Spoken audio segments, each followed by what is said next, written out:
Welcome back to CHOWTIME Pods. Your host, I got videos today from the Modern King. Oh my God, is that your boyfriend? Is that your boyfriend? Not anymore. Let's get the out of here.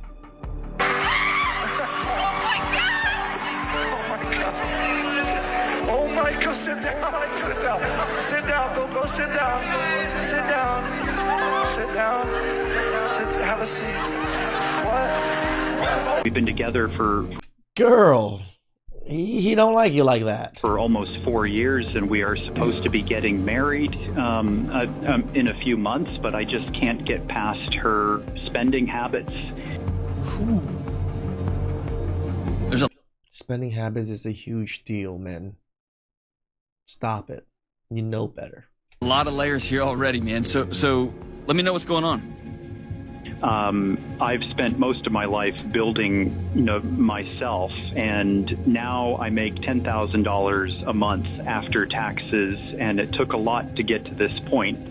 After my proposal to her last year, she came to me saying that she knows that I might be preparing for the wedding, but she doesn't think it feels fair for me to handle it alone. I told her she didn't have to worry about it because I had it covered. But she insisted, saying that she doesn't want to be the kind of partner that just watches her man do everything. And I won't lie, that moment meant a lot to me. I felt supported. So we came up with this idea to create a joint account, and we will save money together in this account for the wedding. At that time, she didn't even have a job, and I knew that, so it was confusing where she even wants to be getting money from, but I still went ahead with it. Honestly, I didn't even expect her to.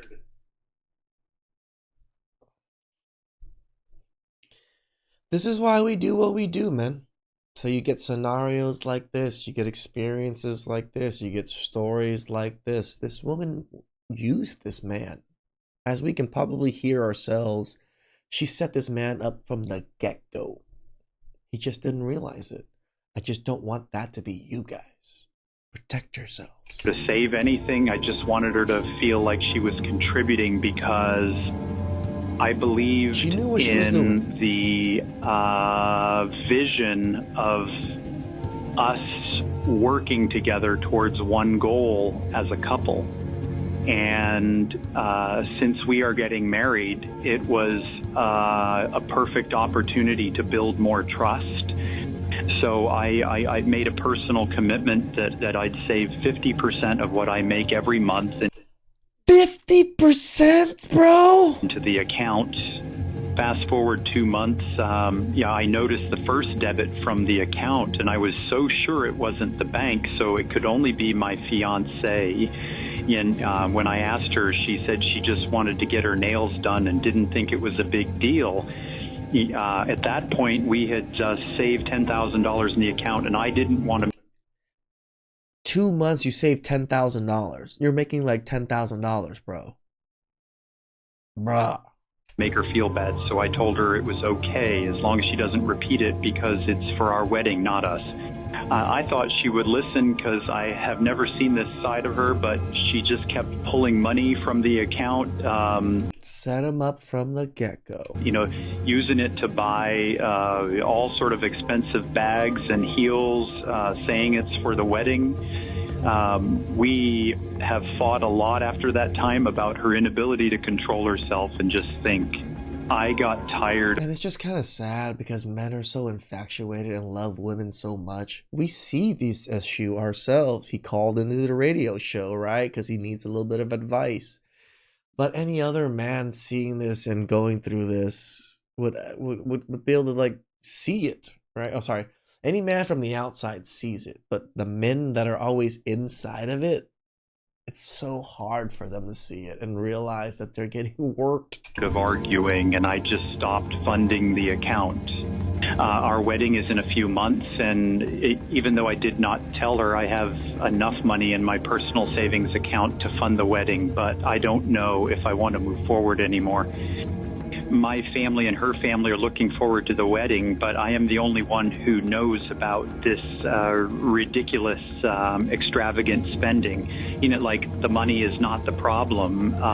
It just feels like a betrayal. Sure. You know, the thing is, I love her. I really do. She's beautiful. She's Telling you, man, we're just so infatuated with women. kind in so many ways. Sometimes I feel lucky that she chose to be with me, you know, but I just don't think I can get past this because I know it will affect our future together. I save a lot, and it just feels like she is the opposite of that. So, you know, should I tell someone, or do you think she will change? No, later in the future. And so I hear people change when they get married, and my dad always tell me about how my mom was always a party goer, and after they got married, she just changed. And you know, maybe it will be the same for me. I am just really lost, and I'll appreciate some help here. So, just for technicality, She lied and tricked him into opening a joint account so she could help. Instead, she used that money to buy random luxury items. He knows what he needs to do, but he also knows if he breaks things off with her, he will be labeled as the evil one, despite the fact that she lied to and tricked him multiple times. I hope he does not allow emotions to cloud his judgment, so he can make the decision he knows he needs to make. I wish the best of luck to him. If men always told the truth, they would not have the access to you or other women the way that they desire. And if y'all told the truth, kids might actually know who their real father is. Damn. This is what happens when a male and female athlete go head to head. The moment the race starts, he pulls ahead, already onto the second obstacle while she's just starting the first. At first it looks like she might catch up, but by the third obstacle, she's completely off screen. This man's a beast. He keeps pushing without breaking pace. No mistakes, no wasted movement. Now it's not even a race anymore, it's just him versus the clock. He's chasing a world record. My man. Go! Be honest, should men and women really compete on the same course? Move on with your life. I don't want anything to do with you. Forget I don't this want ever anything happened. to do with you. Thank you. You are nothing to me right now. I'm glad. Yeah, okay. And try not to ruin the next one. Chuck, please, I'll pay for his coffee. Put weight on. What was that? Yeah, good. Wonderful. Enjoy your life. I will, now you're not in it. Good, same here. Do you feel like this is final? 100% categorically done and dusted. Diabolical things I want in a man. Alrighty, let's see what you want, and this is how this is gonna go. So everything that you say, I'm gonna just calculate a percentage for, and then we'll multiply them together to find what percentage of men in society actually satisfy your requirements. Number 1, height. My man's gotta be above 6'2". My last 2 boyfriends were 6'3".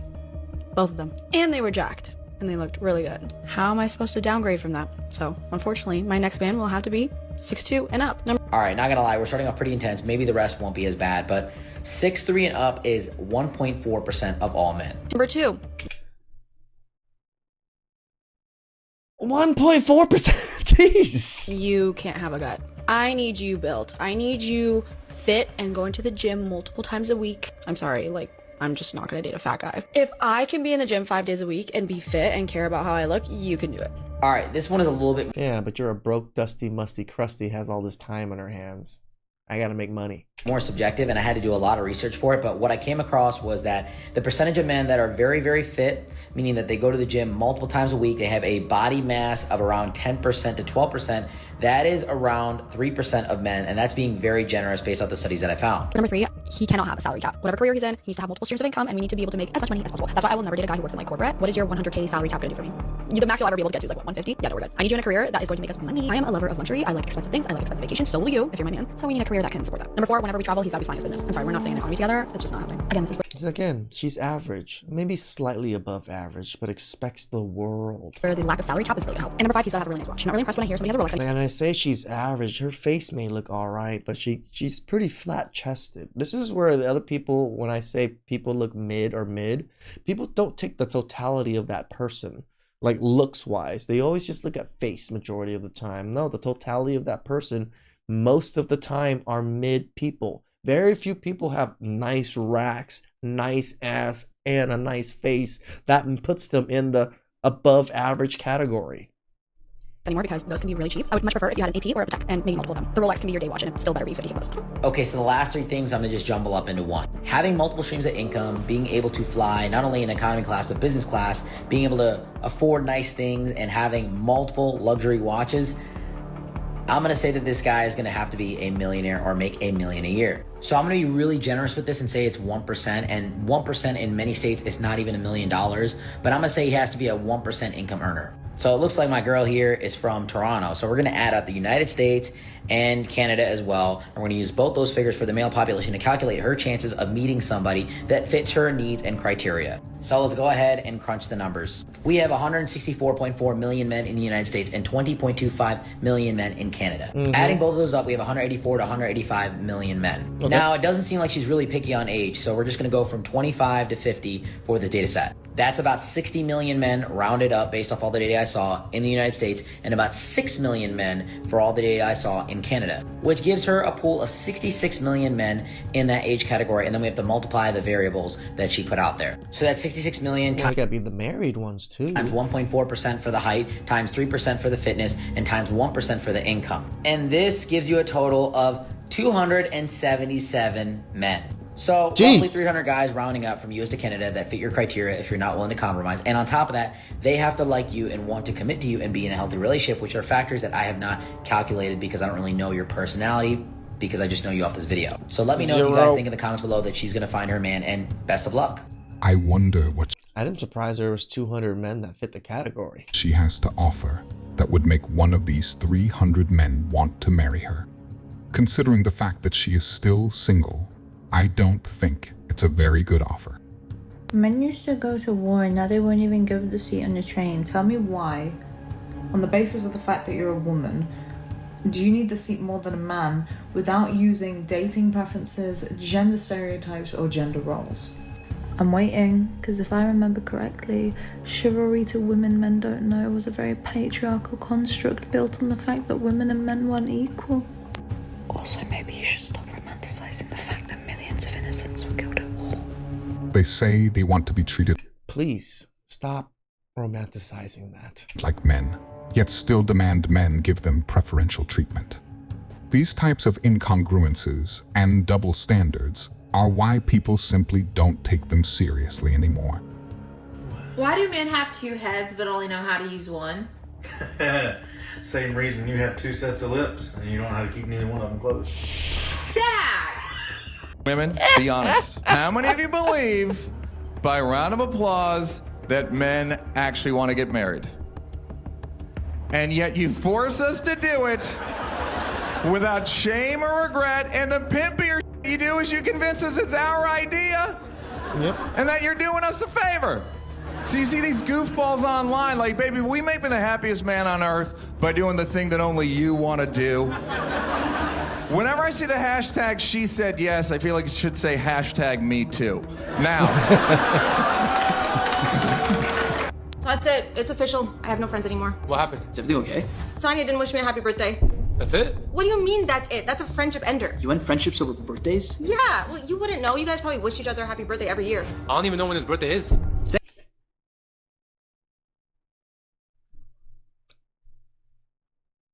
I got 2 best friends that I talk to the most, Chris and George.